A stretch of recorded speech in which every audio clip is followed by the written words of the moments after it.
नमस्कार, खबरों का पंचनामा देख रहे हैं आप। मैं हूं आपके साथ पूजा। हम लेकर आए हैं देश और दुनिया की 5 बड़ी खबरें, जिस पे चर्चा के लिए मेरे साथ स्टूडियो में मौजूद हैं कैपिटल टीवी के एग्जीक्यूटिव एडिटर राजीव जी। सर, आपका बहुत बहुत स्वागत है। धन्यवाद। सबसे पहले नजर हेडलाइंस पर। चुनाव से पहले पीएम मोदी का ताबड़तोड़ प्रचार। झारखंड और पश्चिम बंगाल से गरजे मोदी। भ्रष्टाचार पर बोला हमला। नोटों की गड्डियां मिलने पर कांग्रेस को जमकर घेरा। संदेशखाली में मचे बवाल के बीच पीएम मोदी पहुंचे बंगाल। ममता सरकार पर बोला हमला। देश भर में संदेशखाली को लेकर महिलाओं ने किया विरोध प्रदर्शन। लोकसभा चुनाव के लिए बीजेपी की पहली लिस्ट तैयार। कभी भी हो सकती है घोषणा। 60 से 70 सांसद, कई मंत्रियों के भी कट सकते हैं टिकट। साथ ही पाला बदलने का सिलसिला हुआ तेज। केजरीवाल को मिले ईडी समन के बीच 4 मार्च को पेश होगा दिल्ली का बजट। वित्त मंत्री आतिशी ने दी जानकारी। हिमाचल में खत्म नहीं हुआ संकट। कैबिनेट मीटिंग बीच में ही छोड़कर निकले विक्रमादित्य। बागी विधायकों से की मुलाकात। बागी विधायकों ने सुप्रीम कोर्ट में दाखिल की याचिका। आज खबरों की शुरुआत में सबसे पहले बात मिशन 2024 पर निकले पीएम मोदी की। पीएम मोदी आज से 3 राज्यों के दौरे पर निकल चुके हैं। चुनाव की तारीखों के ऐलान से पहले पीएम मोदी विपक्षी दलों के शासन वाले राज्यों में ताबड़तोड़ दौरे कर रहे हैं। आज सुबह पीएम मोदी झारखंड के दौरे पर पहुंचे। रेलवे की कई योजनाओं सहित राज्य को करीब 36 करोड़ की योजनाओं की सौगात दी। विशाल जनसभा को संबोधित करते हुए जेएमएम और कांग्रेस पर जमकर प्रहार किया। पीएम ने कहा, जेएमएम का मतलब हो गया है जमकर खाओ। झारखंड कमाल कर रहा है। कोयले के ढेर तो देखे हैं, लेकिन नोटों के नहीं। झारखंड में नोटों की गड्डियां निकल रही हैं, तो वहीं बंगाल पहुंचकर भी पीएम मोदी ने ममता सरकार को आड़े हाथों लिया। पश्चिम बंगाल के अरमोल में जनसभा को संबोधित करते हुए संदेशखाली की घटना का जिक्र किया। पीएम ने कहा कि विपक्षी इंडिया गठबंधन के नेता संदेशखाली की घटना पर गांधी जी के 3 बंदरों की तरह आंख, कान और मुंह बंद करके बैठे रहे।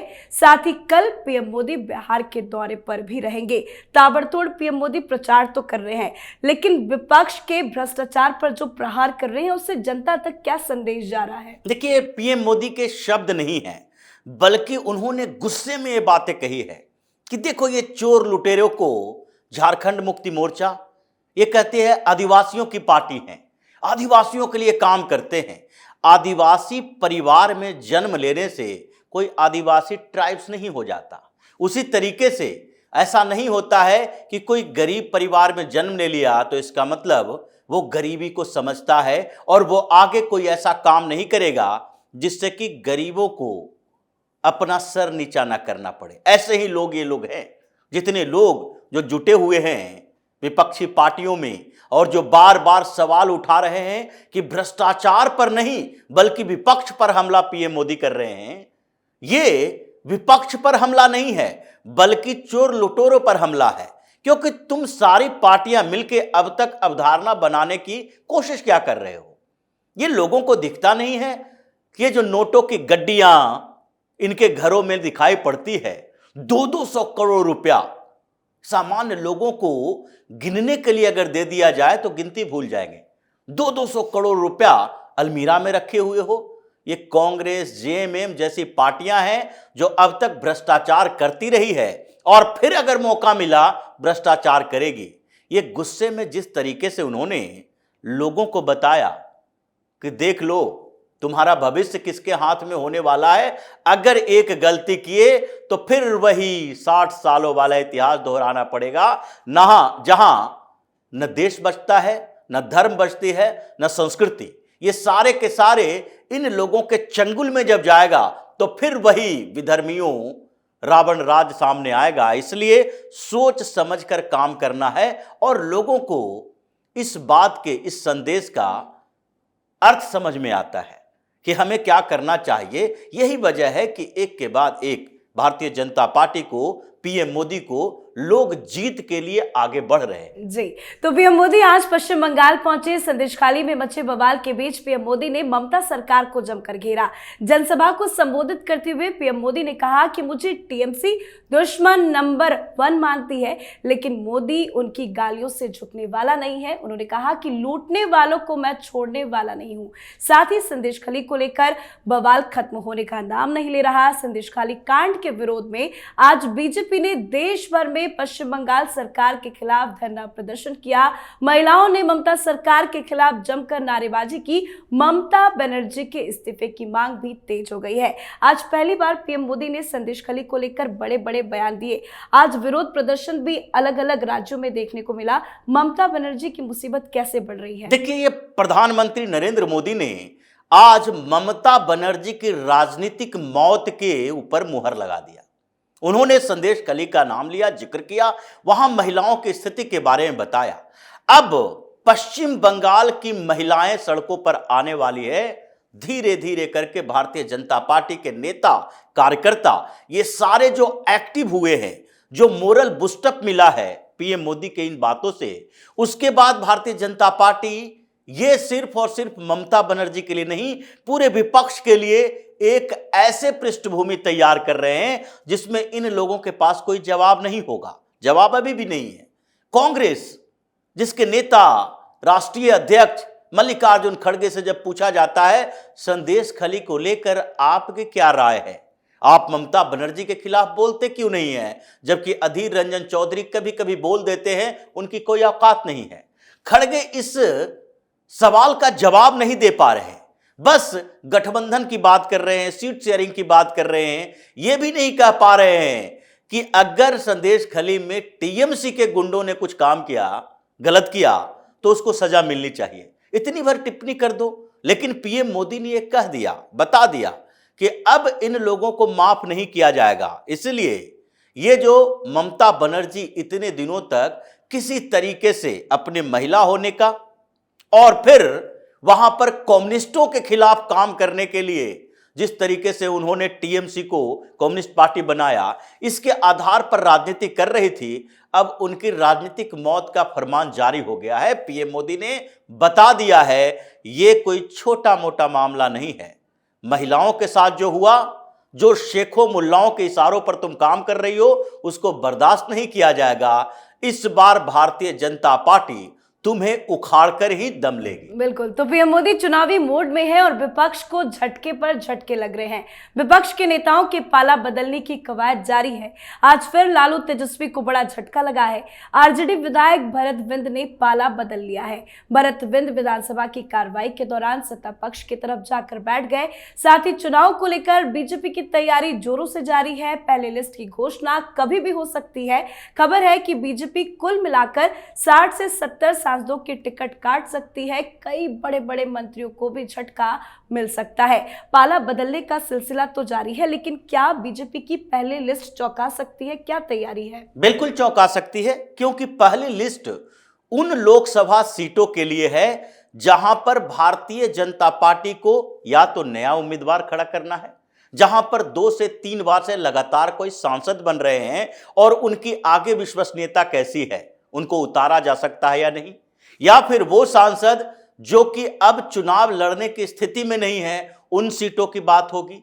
तो इसलिए चौंकाने वाले नाम तो होंगे। दिल्ली में लोकसभा सीटों पर भी कुछ चौंकाने वाले नाम होंगे, जिसमें पहले के कुछ कैंडिडेट का टिकट कट सकता है। सांसद परेशान नहीं होंगे, क्योंकि ये भारतीय जनता पार्टी है, ये कांग्रेस नहीं है, जिस पर अगर किसी को टिकट मिले तो वो खुश हो जाए, टिकट न मिले तो वो नाराज हो जाए। ये भारतीय जनता पार्टी की अपनी पॉलिसी है, स्ट्रक्चर है, जिसमें कई बार टिकट नहीं मिलने पर भी, जैसे अभी साधना सिंह की बात है, जिनको टिकट नहीं विधानसभा का मिला, फिर भी वो काम करती रही, फिर दूसरी बार टिकट मिला, विधानसभा में गई, अब राज्यसभा में चली गई। पेशेंस खोए तो भारतीय जनता पार्टी में आपके लिए जगह नहीं होगी। जिसने पेशेंस रखा वो आज प्रधानमंत्री बना। पीएम मोदी की बात देखिए, संगठन में काम करते रहे, आरएसएस के साथ जुड़े, फिर सालों तक बिना कोई लाग लपेट के, बिना कोई इच्छा के कि राजनीति में हमें कौन सी भूमिका मिलेगी, कई प्रदेशों के प्रभारी रहे, कई नेताओं के साथ काम किया, लेकिन एक टिकट तक नहीं मांगा कि विधानसभा में भेज दो, राज्यसभा में भेज दो, लोकसभा का टिकट दे दो। क्या हुआ? उनके कामों को देखते हुए अचानक से उनको सीएम बना दिया गया। तो ये भारतीय जनता पार्टी का स्ट्रक्चर है, जिसमें जो लोग विचारधारा के आधार पर जुड़े हैं, जो बाहरी लोग हैं उसकी बात नहीं कर सकते। वो टिकट के लिए आए, अशोक तंवर को अगर टिकट नहीं मिलेगा हरियाणा में, तो हो सकता है कि वो भारतीय जनता पार्टी फिर छोड़ दे, क्योंकि उन्होंने कांग्रेस छोड़ा, टीएमसी में गए, टीएमसी से आम आदमी पार्टी में गए, आम आदमी पार्टी से कांग्रेस में आए, भारतीय जनता पार्टी में आए। तो ऐसे लोगों की बात नहीं कर सकते, लेकिन जो वैचारिक तरीके से भाजपा के साथ है वो आगे भी रहेगा, टिकट से कोई ज्यादा फर्क नहीं पड़ेगा। जी, अब बात दिल्ली की आम आदमी पार्टी सरकार की, जो अपने मुख्यमंत्री को जेल जाने से बचाने के लिए अलग अलग पैंतरेबाजी अपना रही है।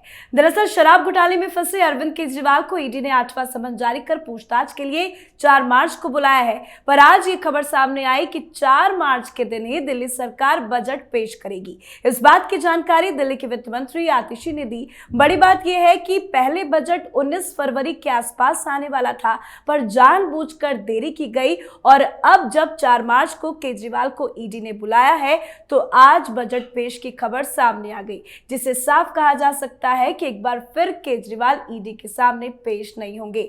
आज बजट पेश करने की तारीख आई है, मतलब फिर केजरीवाल ईडी के सामने नहीं जाएंगे। बिल्कुल ये पैतरा है, ये गैंग्स ऑफ ठग्स जो कहते हैं, ठगों का एक गैंग है, जहां पर हर आम आदमी पार्टी का नेता जो केजरीवाल के चाल में फंसा हुआ है, जो केजरीवाल के इर्द गिर्द है, वो केजरीवाल के तरीके से सोचने लगा है। वो तो घर में भी ऐसे ही पैतरेबाजी करता होगा जैसा दिखाई पड़ रहा है। अरविंद केजरीवाल ने एक नया पैतरा शुरू किया कि अब पिछली बार विश्वास मत, इस बार बजट पेश करना है तो सीएम की जरूरत होगी। लेकिन क्या इन पैतरों से अरविंद केजरीवाल के कुकर्म धुल जाएंगे, या फिर अरविंद केजरीवाल के भ्रष्टाचार पर ईडी हाथ पर हाथ धरकर बैठ जाएगी? ये कानूनी लड़ाई है और ईडी ने ठान लिया है जब कि अरविंद केजरीवाल को गिरफ्तार करना है तो उसी तरह से गिरफ्तार करेगी जिस तरीके से हेमंत सोरेन को किया। आप 8 समन, 9 समन, 10 समन, जितने समन को इग्नोर करोगे आधार उतना ज्यादा स्ट्रांग होगा। एक बार पकड़ लिए गए तो सिसोदिया से भी ज्यादा लंबे समय तक, सिसोदिया 12 महीने से ज्यादा समय हो गया, बेल नहीं मिल रही है। उसी तरीके से अरविंद केजरीवाल जानता है कि एक बार हत्थे चढ़ गए तो फिर जमानत नहीं मिलने वाली है।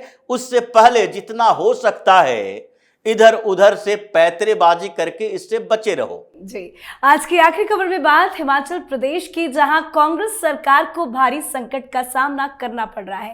हिमाचल के पर्यवेक्षक के तौर पर भेजे गए डीके शिव कुमार भले ही कह रहे हैं कि संकट मिट गया है, लेकिन सच्चाई ये है कि संकट और बढ़ रहा है। कल हुई कैबिनेट बैठक में मौजूद विक्रमादित्य सिंह बैठक को बीच में ही छोड़कर चले गए थे। वो चंडीगढ़ गए और 6 अयोग्य विधायकों से मुलाकात की। साथ ही आज की बड़ी अपडेट ये है कि हिमाचल प्रदेश का सियासी संकट का मामला सुप्रीम कोर्ट पहुंच चुका है। अयोग्य घोषित किए गए विधायकों ने सुप्रीम कोर्ट में याचिका दाखिल की है। साथ ही कांग्रेस पार्टी में बड़े टूट की खबर सामने आ रही है। सर, क्या कुछ चल रहा है हिमाचल प्रदेश में? जिस तरीके से हिमाचल प्रदेश में वेट एंड वॉच की नीति भारतीय जनता पार्टी कर रही है, इंतजार कर रही है कि पहले आपस में तुम लोग लड़ झगड़ लो, सारे विकल्प को तलाश लो। जैसे प्रतिभा सिंह, विक्रमादित्य सिंह, ये लोग भी एक विकल्प के तौर पर अपने आप को देख रहे हैं कि अगर कांग्रेस पार्टी हम दोनों में से, माँ बेटे में से किसी को सीएम बना दे तो फिर वो अपने समर्थक विधायकों को मना लेंगे। लेकिन ये संभव नहीं है, क्योंकि अब नदी में पानी बहुत बह चुका है। 6 बागी विधायक अयोग्य घोषित किए, उससे चैलेंज किया है सुप्रीम कोर्ट में। सुप्रीम कोर्ट में सुनवाई चलेगी। अगर अयोग्यता की बात है तो उसमें कई तर्क दिए जाएंगे कि राज्यसभा में हमें क्रॉस वोटिंग के आधार पर अयोग्य करार दिया गया या फिनांस बिल में वोटिंग न करने के आधार पर दिया गया। ये सारे तर्क वितर्क होंगे और वहां पर अगर सुप्रीम कोर्ट ने इस अयोग्यता को बरकरार रखा, स्पीकर के फैसले को, तो तत्काल चुनाव होगा। उपचुनाव में तो ये पता है कि हिमाचल प्रदेश में वो 6 के 6 सीटें भारतीय जनता पार्टी के पास आनी है। तो इसलिए भारतीय जनता पार्टी अभी इंतजार कर रही है और हिमाचल प्रदेश के जो विधायक हैं वो भी इंतजार कर रहे हैं। वो इंतजार कर रहे हैं राहुल गांधी की वो गायब हैं, नहीं आ रहे हैं। इसलिए इतना कंफ्यूजन कांग्रेस के अंदर है कि अब वहां पर अपने पास के बैठे हुए मंत्री पर भी मुख्यमंत्री को भरोसा नहीं है कि कौन कब धोखा दे देगा। यहां तक कि अब तो यह बात भी है कि सुक्खू भी कांग्रेस छोड़कर अपने समर्थकों के साथ कहीं न चले जाएं, जिसके कारण वहां सरकार तो गिरेगी, कांग्रेस भी खत्म हो जाएगी। बिल्कुल सर, बहुत बहुत धन्यवाद समझाने के लिए। धन्यवाद। खबरों का पंचनामा में आज के लिए फिलहाल इतना ही। देश विदेश की बाकी खबरों और उनके सटीक एनालिसिस के लिए देखते रहिए कैपिटल टीवी। हमें लाइक कीजिए, शेयर कीजिए और कैपिटल टीवी को सब्सक्राइब कीजिए। नमस्कार।